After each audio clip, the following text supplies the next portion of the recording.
cómo esto causa pérdida y ganancia de funciones. Creo que no se ha mencionado en forma suficiente esto, ¿no? Déjenme lo busco para decirles dónde está. Ah, no sé si aquí está.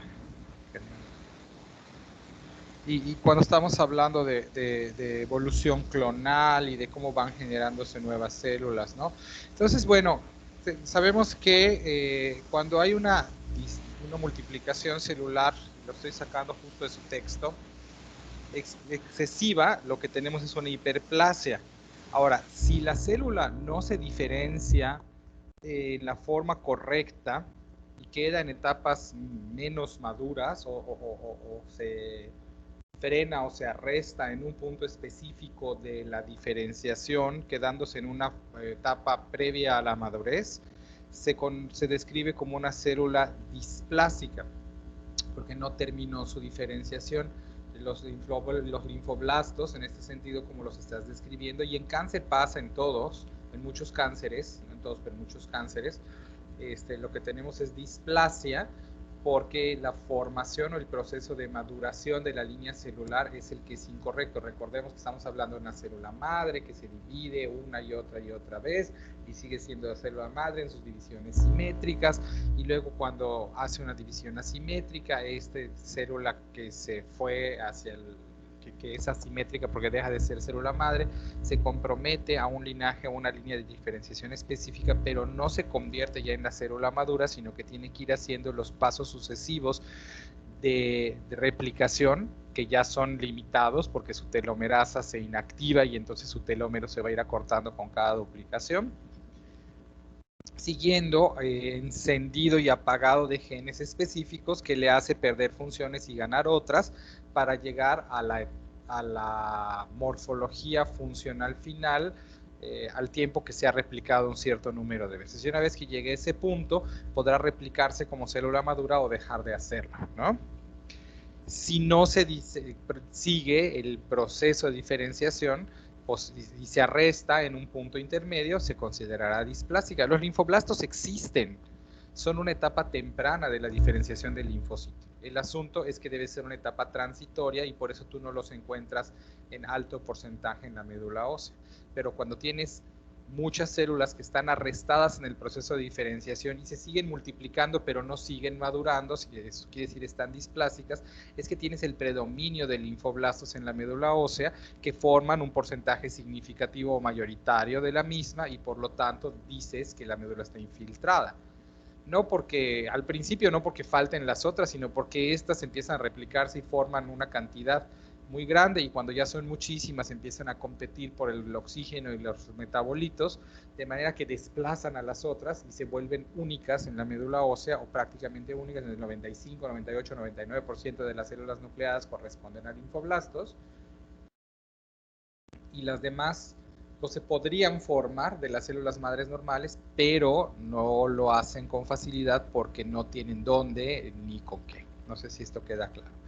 Luego está el proceso de metaplasia, que habla de cambios en la función. Entonces, la célula del linfoblasto, originalmente, si fuese un linfoblasto con información genética normal, pues es una etapa inmadura y se acabó. Pero además es metaplásico porque tiene, meta es más allá, tiene funciones más allá de las que les corresponden. Y cuando hablamos de cáncer cervicouterino y de la biología de las metástasis en general, hablamos de cómo se adquirían funciones para utilizar glucosa como medio primario de energía, cómo se adquirían funciones para inducir angiogénesis, para guardar el factor el complejo principal de histocompatibilidad, para evadir al sistema inmune. Bueno, aquí ocurre lo mismo, está el fenómeno de displasia, está el fenómeno de metaplasia, ¿ok? Donde adquieres funciones que van a cambiar tu comportamiento, que puede estar en cómo respondes a la señalización celular, inhibitoria o promotora, cómo respondes a las indicaciones de ejecución de instrucciones que están en tu genoma, si se lee o no se lee el gen que te están pidiendo que leas, qué tanto estos linfocitos siguen siendo funcionales como linfocitos que de hecho no lo son, ¿no? Esta pérdida de función habla de metaplasia, ¿no? Y luego está el concepto de anaplasia. Déjenme lo busco para ver cómo lo tienen aquí.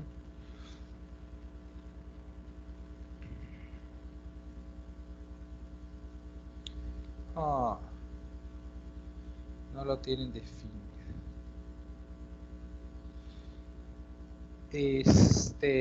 Y luego de ahí, ahorita les busco cómo está lo de anaplasia en términos específicos. Y luego de ahí entonces se forma un tumor o neoplasia porque hay una proliferación clonal. Cuando doy las capacitaciones en cáncer, detección oportuna de cáncer, generalmente utilizo el ejemplo, con todo respeto se ha dicho, de que las células neoplásicas son como adolescentes. Porque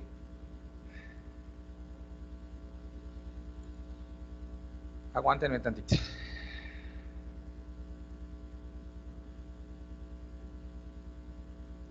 Pues anaplasia es metaplasia, perdón, ahí estaba la confusión.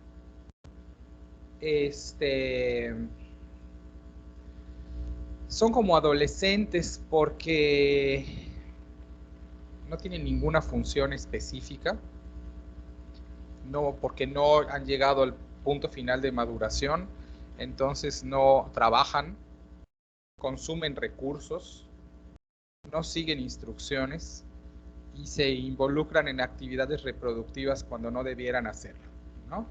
Entonces, sé que es una extensión y un dibujo, una caricatura de la adolescencia, pero a veces ayuda para visualizar en un solo paquete qué es lo que pasa con las células neoplásicas.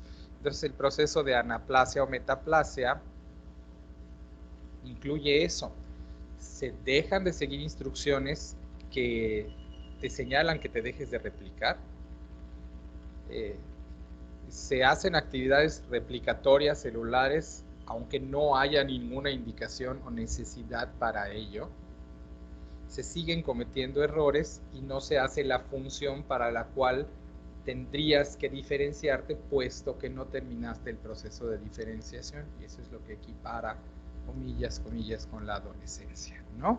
Ahora, el acúmulo de mutaciones, habíamos hablado, en las leucemias, en este caso que nos ocupa, van a dar una interrupción en algún punto del linfoblasto, o de etapas tempranas, desde el punto intermedio, en algún punto intermedio entre células madres, linfoides y linfocitos B o T maduros, pero con acúmulo de mutaciones, y cada que, ya habíamos dicho, una célula muta y brinca el punto de control del ciclo celular, esta mutación se hace permanente, se hace nueva normalidad, y de ahí se van a clonar células con este error, y luego con 2 errores, y luego con 3 errores, y luego con 5 errores, y cada que esto ocurre, esta clona va proliferando y se va expandiendo hasta que aquellas clonas que tienen mutaciones que les confieren mayor probabilidad de éxito o de supervivencia, porque funcionas con menos glucosa o con menos oxígeno, o porque evades al sistema inmune, o porque tienes capacidad de invasión, o por lo que fuera, son las clonas que se expanden y proliferan, y son las que se mantienen en generan el tumor, o en este caso la infiltración leucémica, y por eso es frecuente que uno encuentre en estas células pues alteraciones genéticas específicas. Que les puedo decir, tengo pacientes que salen con su leucemia y que tienen 85 o 90 cromosomas, o 49 o 51, ¿no? O 3 veces el 4, el 11 y el 17, que es de buen pronóstico, o translocación del 4 y el 11, del 9 y del 22, o del 12 y el 21, que son translocaciones específicas que aparecen en forma recurrente en leucemia, o amplificación del cromosoma 21, no sé, hay como alteraciones genéticas específicas, ¿no? Lo cual demuestra el acúmulo de errores, que cada error genético puede conferir una función nueva, y por eso se consideran células metaplásicas o anaplásicas, ¿sale? No sé qué, hablaste un poco del cuadro clínico, creo que eso es interesante desde otro punto de vista, pero lo que nos interesa en sentido estricto es un poco la biología de cómo es que va ocurriendo esto. Y así es como va ocurriendo. Preguntas hasta acá.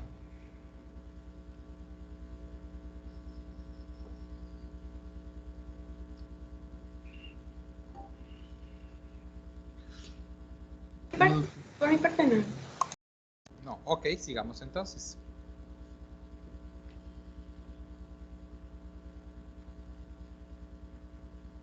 Reparación del DNA. Creo que no tienes mucho, ¿verdad, Mari Carmen? Sí, doctor, de hecho no puedo hablar mucho, ahorita les pongo mi... No creo que haya mucho, pero te lo voy a cambiar con replicación del DNA. Va a ser esto más informativo que de contenido de la clase.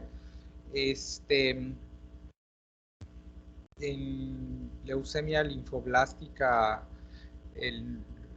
la cantidad de cromosomas que alcanza a tener una célula neoplásica es relevante, porque mientras más cromosomas tiene, más sensible resulta quimioterapia. Es un marcador indirecto de pronóstico favorable. No es absoluto, pero es indirecto de tener un pronóstico favorable.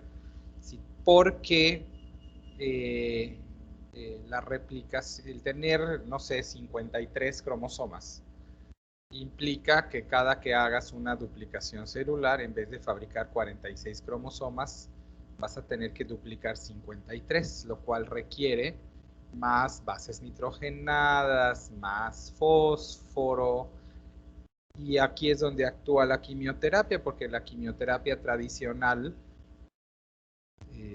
pues tiene una gran familia de falsas bases nitrogenadas. Entonces yo te doy bases nitrogenadas eh, incorrectas, como por ejemplo una citosina que en vez de tener una ribosa tiene una arabinosa, y entonces el fármaco se llama arabinósido de citosina o citarabina.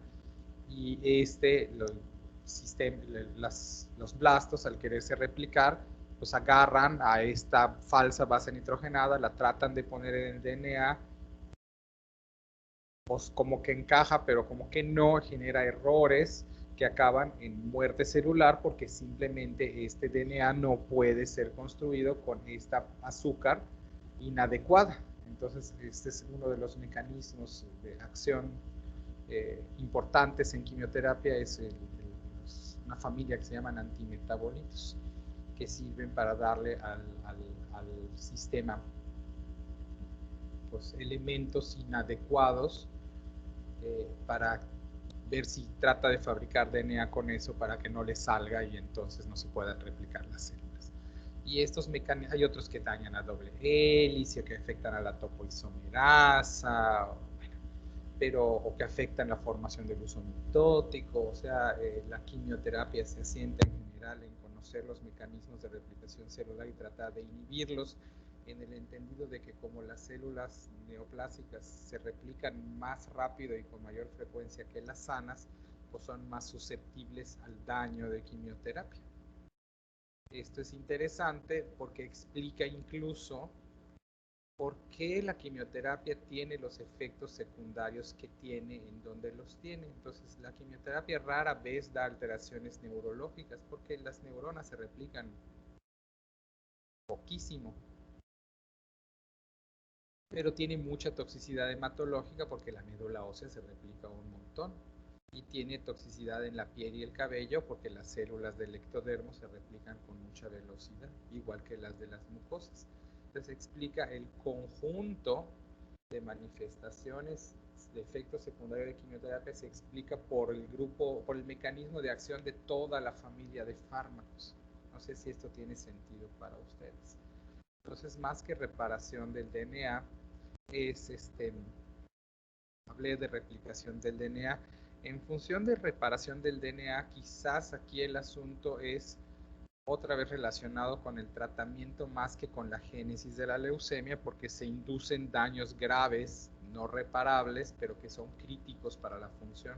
Si yo rompo genes o daño DNA de manera suficiente, más que inducir mutaciones, lo que estoy haciendo es romper la forma en la que se codifican estas mismas proteínas que les dan ventajas genéticas a las células neoplásticas y pues con eso se mueren y dejan de replicarse o dejan de invadir. ¿Sale? Pero no sé si tienes algo, Mari Carmen, de replicación, reparación del DNA. Pues no, o sea, realmente solo busqué más de la génesis de la leucemia, o sea, la afección que tienen, o sea, algunos polimorfismos que tienen los genes. Pero de hecho me equivoco, o sea, tengo de ambas, pero busqué un poquito más de la leucemia, mieloide, porque encontré, ¿cómo se llama?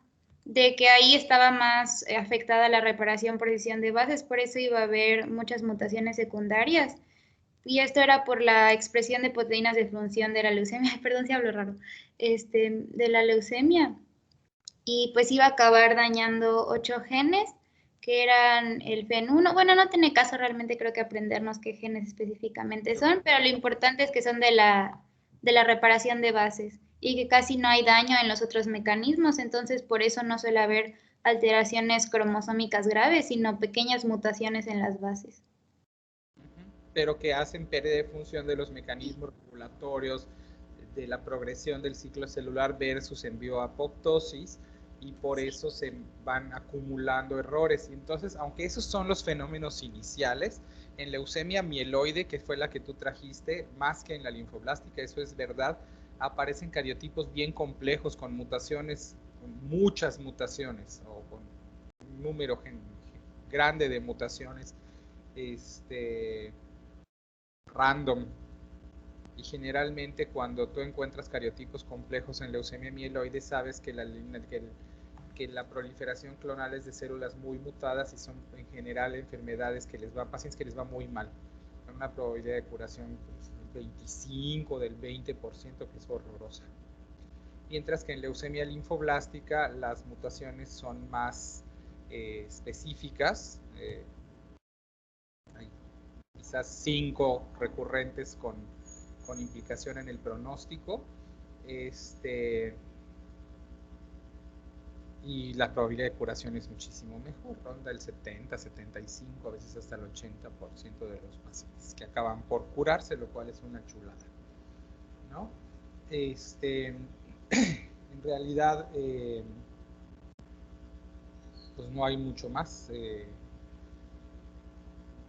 Vamos a avanzar a ver qué les puedo rescatar de lo que de lo que manejo con mis pacientes. En mecanismos de mutación hay algo más, pero voy a esperar a ver si lo tienes, Montserrat. Sí, Roberto va a proyectar para mí. Ok.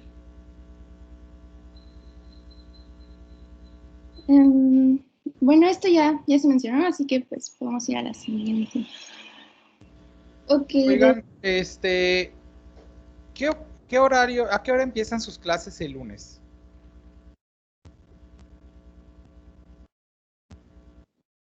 Doctor, las mías comienzan a las 8 de la mañana. A las 8. ¿Alguien le empieza más temprano?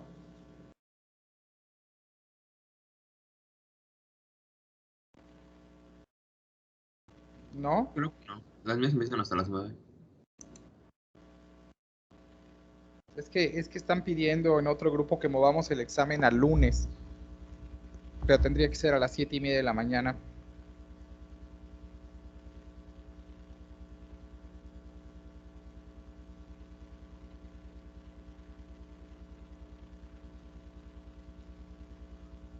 Pues ahí les aviso en un ratito.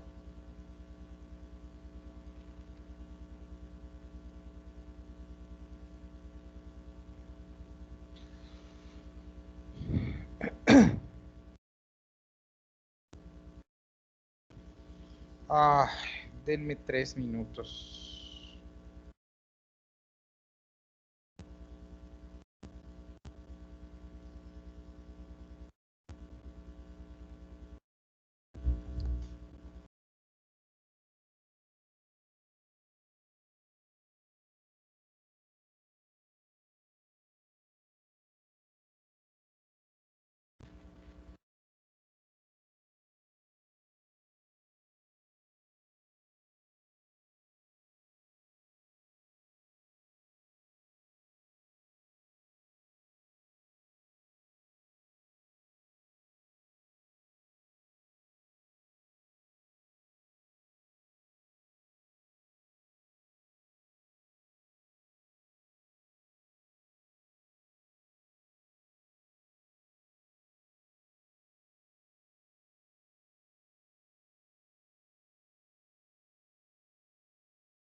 3 minutos más.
Ay, perdón, un caso feo de leucemia, curiosamente. A ver, avánzale. Ok, entonces, donde estoy investigando hablaba de los factores medioambientales, pero no sé si decirlos o si eso no es importante.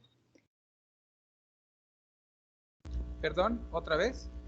Que los factores medioambientales, que no sé si mencionarlos o si saltármelos. Estas que son las más frecuentes, dices, las translocaciones que están en la No, tabla. no, de las Lo que pasa es que radiaciones. no puedes hablar, ajá, sí, ya vi, es que se los hemos mencionado, la radiación ionizante, el tabaco, hay otros que se atribuyen a leucemia, particularmente la exposición a hidrocarburos durante el embarazo en las mujeres. Lo de los teléfonos celulares no es cierto, lo de las líneas eléctricas tampoco, la radiación ionizante. Era como unas teorías así muy, pero que realmente no se ha comprobado nada de eso. Lo que pasa es que son factores contributivos, pero no hay más certeza de que exponerte te lo va a dar, ni que no exponerte no te lo va a dar.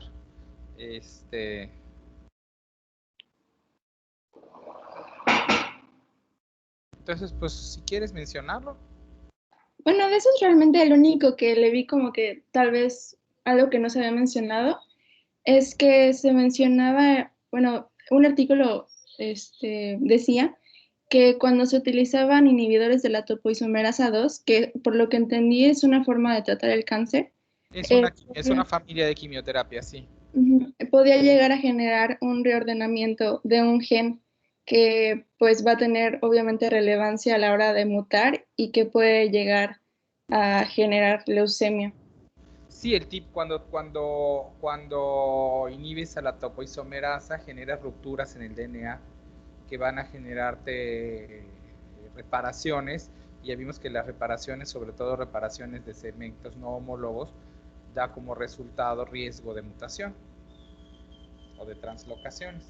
Es cierto que ciertos fármacos inducen cáncer. Otra cosa más interesante es, por ejemplo, historia de la medicina, cuando empezaron con las guerras químicas, uno de los medicamentos, de las sustancias químicas utilizadas era el gas mostaza, que mataba a la gente, ¿no? Pero mataba a la gente y se dieron cuenta que los mataba con aplasia medular. Entonces alguien dijo, si esto mata pero causa aplasia medular, a lo mejor si usamos pero poquito, en vez de causar aplasia medular, causamos pues, nada más como disminución de la tasa de replicación, y esto podría funcionar en leucemia. Y lo probaron y funcionó. Y entonces de ahí surge primero la micloretamina, que es mostaza nitrogenada tal cual, y de ahí surgió la ciclofosfamida, que es un fármaco que se utiliza un montón, y la ifosfamida. Así como casualidad, dijeron, mira, esto podría funcionar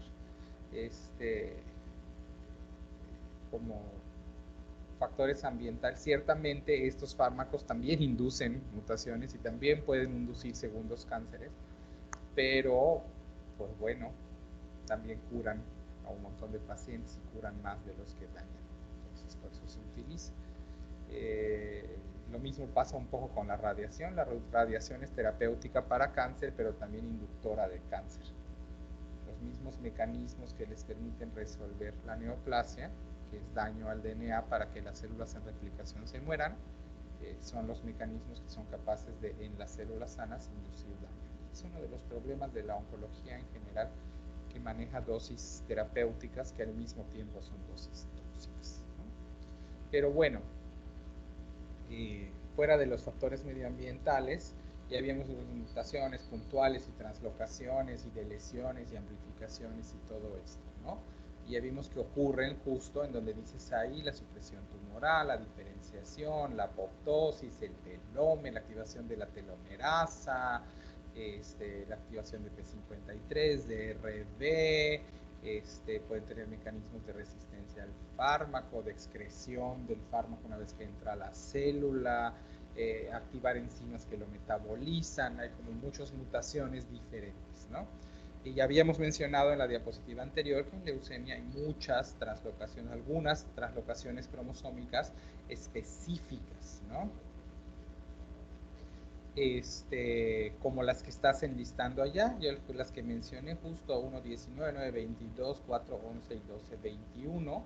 Estos porcentajes son aproximados, varían en diferentes poblaciones y tienen significados diferentes. Te obligan a ajustar el tratamiento de una u otra manera.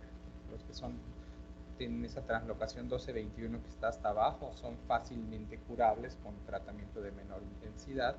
Los que tienen alguna de las otras tres tienen peor pronóstico, pero cada una confiere un riesgo mayor. Lo 1-19 pues tendrá una curación del 70%, 4-11 como del 20% y 9-22 como del 5%, porque estas mutaciones confieren mecanismos específicos de resistencia a la acción de los fármacos.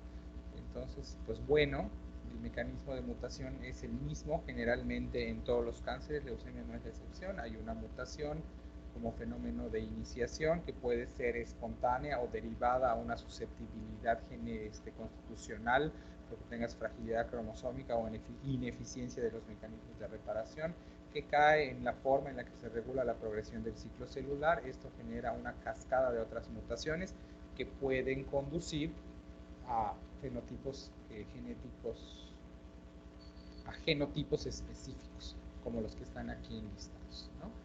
De los cuales, pues cuando uno los va, los identifica y los analiza, se da cuenta de cuáles son las implicaciones que tienen sobre el pronóstico. ¿Sale? No creo que haya mucho más. No, de hecho, si le va a la siguiente diapositiva, hay pues una gráfica donde pues se ve que la hiperdiploidía y la translocación de la 12-21, como mencionó, pues son las que tienen más como prevalencia. Y esto, si nos vamos a la siguiente, pues es lo que ya dijo, que pues la importancia de saber las mutaciones es saber el pronóstico del paciente y cómo se le va a tratar o cómo modificar su tratamiento. Porque el hecho de que, pues es que ya le digo, el tener una hiperdiploidía pues va a tener un mejor pronóstico, igual que tener una translocación del cromosoma 12 y 21, pues tiene más probabilidad de curarse a comparación de que tenga una translocación en el cromosoma Filadelfia o el de 4 y 11. Es correcto, sí, porque cada translocación confiere la síntesis de alguna proteína que tiene una acción específica. Esa es la razón. Entonces, se van estudiando a los pacientes, se les van haciendo cariotipos y pruebas de FISH posteriormente y secuenciaciones génicas para tratar de identificar estas alteraciones genéticas y ver si se asocian a un pronóstico específico y mejor aún, como pasa en cromosoma Filadelfia, para ver si son susceptibles de alguna terapia dirigida. Para la translocación 922 o cromosoma Filadelfia existe un fármaco que se llama imatinib, que se une al transcripto de la proteína translocada para bloquear este mecanismo de proliferación y remite las leucemias y favorece o mejora su porcentaje de curación. Y pues solo eso tengo. Sí, porque no estamos estudiando leucemia, estamos utilizando a leucemia como una herramienta para aprender mejor cómo es que el cáncer ocurre. No perdamos esa visión en particular. ¿Tenemos algo, Julián, de epigenética? Pues la verdad es que así a grandes rasgos solo están alterados los mecanismos que ya vimos A ver, ¿los qué? o sea, los mecanismos de metilación de ADN y de histonas. O sea, no es como que sea muy específico, sino que eso pasa, es alterado. No hay nada tienes razón, no hay nada específico en leucemia. En todos los cánceres, como repaso, pueden ocurrir acetilación o metilación de las histonas, y ya habíamos dicho que las histonas son aquellas proteínas en donde se enrolla el DNA y que pueden pues permitir o no la lectura de ciertos genes, y si hay estos cambios en la actividad de las histonas pueden favorecerse la lectura de ciertos genes promotores o inhibirse la lectura de ciertos genes inhibidores, y que esto redunda en que tengas una proliferación celular anormal. Y que la metilación, que silencia a los genes, acuérdense que cuando se une el grupo metilo al DNA, entonces la transcripción del gen no puede ocurrir, el gen no puede ser leído aunque esté bien la instrucción, y que hay también dentro de la serie de fenómenos que ocurren de modificación genética en la génesis del cáncer, ocurren alteraciones en los procesos de metilación que silencian genes y activan otros que debieran estar silenciados. Y esto no es, otra vez, como tú dices, no es diferente en leucemia. Así que no. En inestabilidad cromosómica, ¿traes alguna diapositiva, María Isabel? Sí, sí traigo, doctor, pero es lo que mencionó Monse y usted, pero lo voy a compartir. Creo que traes, ella tenía en su diapositiva Sí. el síndrome de Down. O sea, Pero también es está que ataxia telangiectasia y otras alteraciones genéticas. En general, dígame, en lo que lo proyectas. es que como que las puse más puntuales, o sea, puse lo que ella puso de que tal cual las alteraciones cromosómicas, dónde incurren los reordenamientos, lo de la cantidad de las hipodiploidías y las hiperdiploidías. Sí, pero esto ya son las consecuencias. Cuando yo hablo de inestabilidad cromosómica, estoy hablando de la propensión del genoma a dañarse, no del daño que ya ocurrió, sino que hay ciertas circunstancias en donde el genoma es menos estable, y esto nos regresa a los mismos puntos porque tus mecanismos de reparación están fallados, porque la P53 no está activa, porque entonces estos mecanismos hacen que tú tengas particular propensión a que tu genoma se dañe. Y a esto es a lo que se refiere el concepto de inestabilidad cromosómica, que explica, por cierto, como mencionamos cuando hablamos de P53, el riesgo incrementado de cáncer en determinadas familias. Y cuando hablamos de los antecedentes patológicos de cáncer en la historia clínica, habíamos dicho que ciertos cánceres denotaban la posibilidad de que hubiese o cierto acúmulo de cánceres en una familia abonaba a la sospecha de inestabilidad del genoma, que lo hacía más propenso a mutar. Por eso les dije que esto iba a ser corto, y creo que para cáncer pulmonar igual nos va a quedar cortísimo, porque solo vamos a hablar del daño químico en el epitelio bronquial y cómo esto induce, y vamos a hablar algo de las enzimas que se encargan de limitar este daño en cierto grupo de personas. Pero bueno, estoy viendo qué más vamos a ver.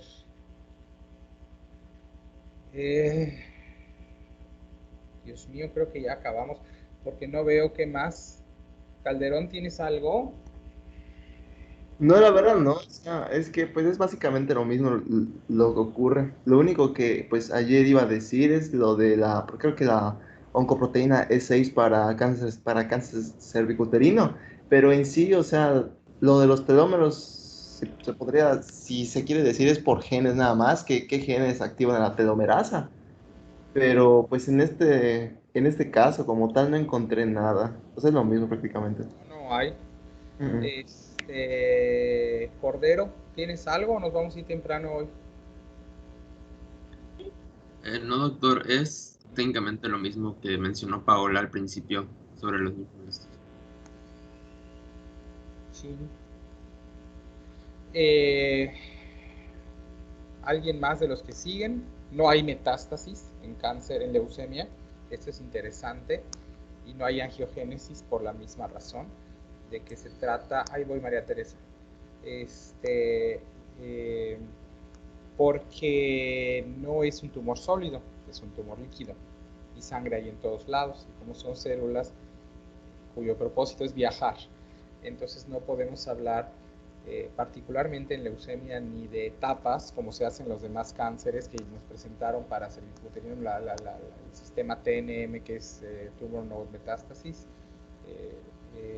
y otras escalas para que digan etapa 1, 2, 3, 4. Eso no existe en leucemia, porque desde que empieza como una enfermedad generalizada.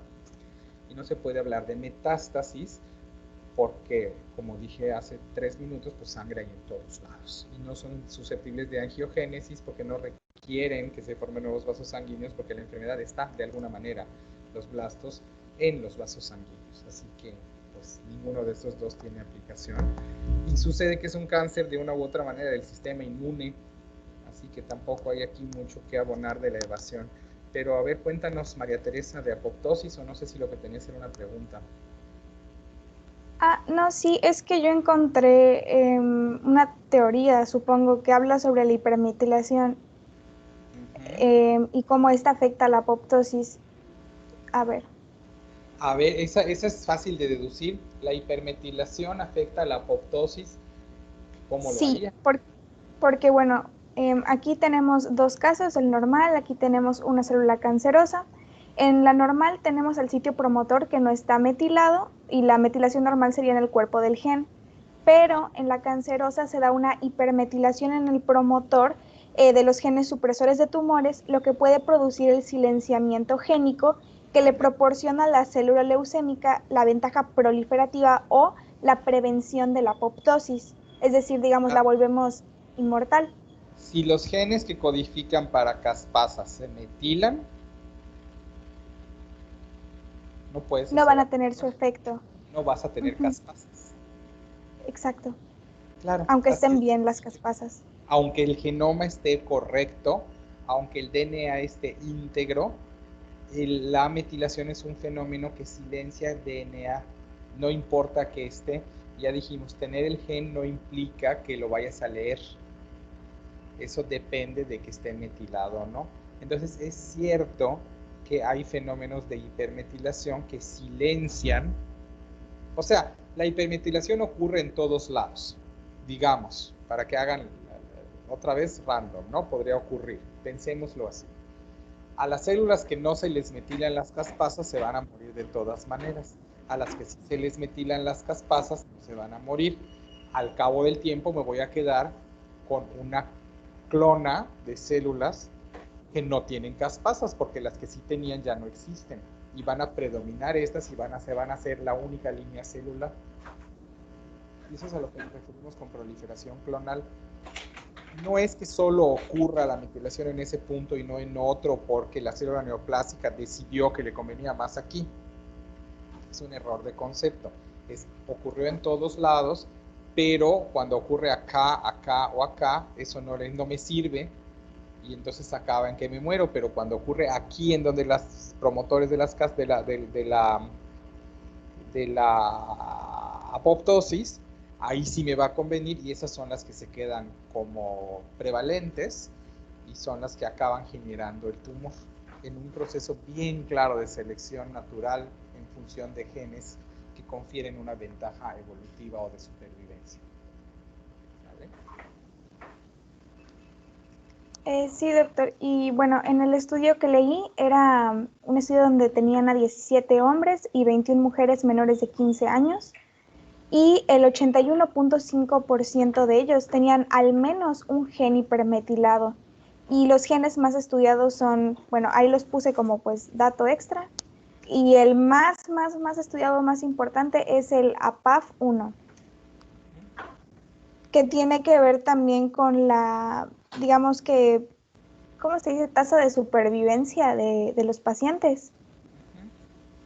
Claro, porque y, bueno, pues es que te confieren resistencia a la apoptosis, entonces aunque mi quimioterapia funcione hipotéticamente, lo que debería de conducirte a apoptosis igual no te conduce, ¿no? Sí. Entonces dificulta el funcionamiento de la quimioterapia y es un mecanismo diferente de resistencia a los efectos del tratamiento. Y esto fue lo que encontré, doctor.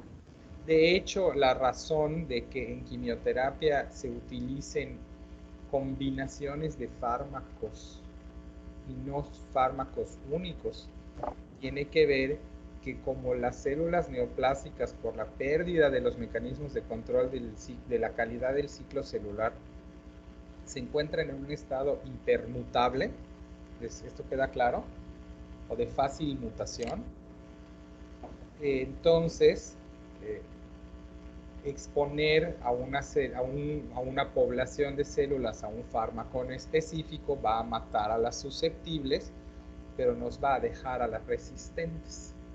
Entonces es bien difícil curar un cáncer. Hay cánceres que sí se puede, pero es bien difícil curar cáncer con solo un medicamento, porque lo que va a ocurrir es que vamos a generar un ambiente que va a seleccionar células resistentes. Por eso, generalmente, en quimioterapia se utilizan esquemas de tratamiento que combinan diferentes fármacos que se dan al mismo tiempo con diferentes mecanismos de acción para que disminuyas la posibilidad de que una célula acabe resistiendo, porque tendría que ser al mismo tiempo resistente a todos los mecanismos de acción a los cuales la sometes. Por eso se combinan fármacos en el tratamiento de cáncer. Y a pesar de eso hay células que acaban por sobrevivir a ello, ¿no? Pero generalmente. Lo cual explica, por cierto, también por qué un paciente que le regresa el cáncer después de un tratamiento es una cosa bien difícil de curar. Porque si está ocurriendo eso, va a ocurrir en contraposición a, o sea, sabes que las células que están vivas porque son resistentes a todo lo anterior. No sé si eso tiene sentido. Sí, doctor. Bueno, ok. ¿Tienes algo, Laura, o ya acabamos? Sí encontré genes supresores de tumores, pero no sé si lo voy a proyectar para que... ¿Encontraste algo que? A ver.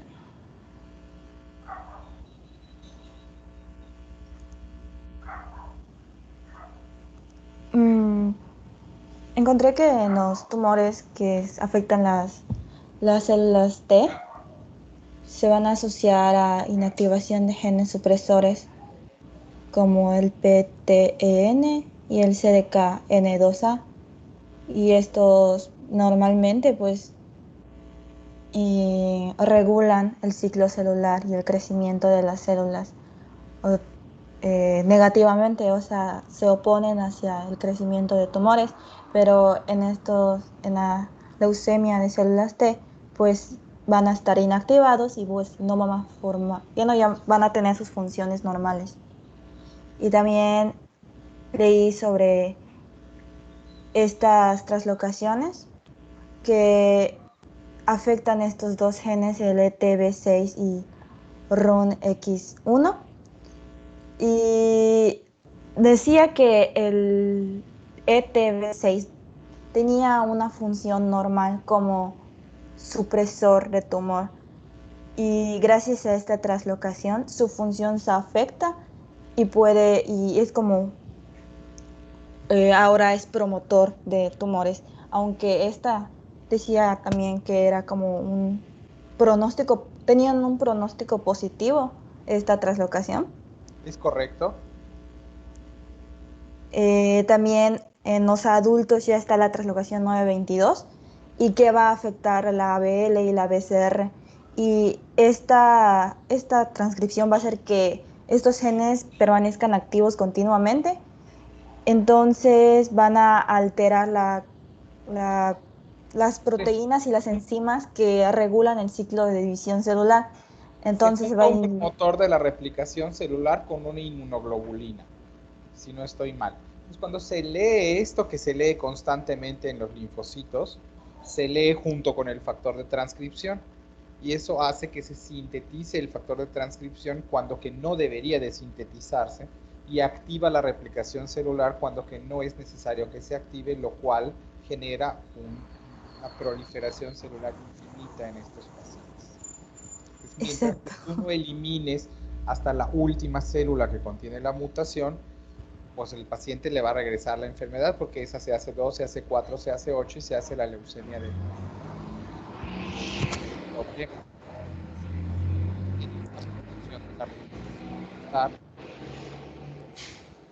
Intensa, porque la translocación 922 reubica a un promotor de la replicación celular que solo se lee a veces y lo pone en un lugar en donde queda expuesto a leerse en forma reiterada y constante. Y esto es lo que pasa. Sí. Y ya por último, leí que en las leucemias de T, de las células T, tienen ganancia de función de la Notch 1 y las B pierden la función como de FAX5, y estas mutaciones van a hacer que no haya una parada en la maduración y también un aumento de la autorrenovación. Claro, las deja displásicas y se siguen multiplicando en esa etapa de madurez incompleta en vez de progresar hacia una etapa de maduración que las haga funcionales. Entonces tiene células aún no funcionales, inmaduras, que son incapaces de proseguir el proceso de diferenciación y que se siguen replicando en esa etapa de inmadurez. Eso es lo que ya habíamos platicado. Sí, eso era todo. Bueno, pues, a ver, aguántenme 3 minutos porque parece que el examen sí se va a mover. Mañana les aviso, pero la propuesta es que el examen se mueva al lunes a las 11 de la mañana. Así que presentarían su examen a las 11 y empataríamos con la clase 11:30. Pero esto no es un hecho, está en proceso de autorización. Así que a lo mejor es el domingo, a lo mejor es el lunes.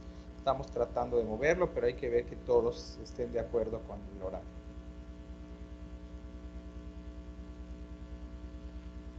Sí, doctor. Doctor, ¿de casualidad ya tienen la lista de temas? No, todavía no. Mañana. Ok, gracias. Bueno, pues entonces les aviso apenas sepa. ¿Sale? Pendiente del chat. Sí, doctor, muchas gracias.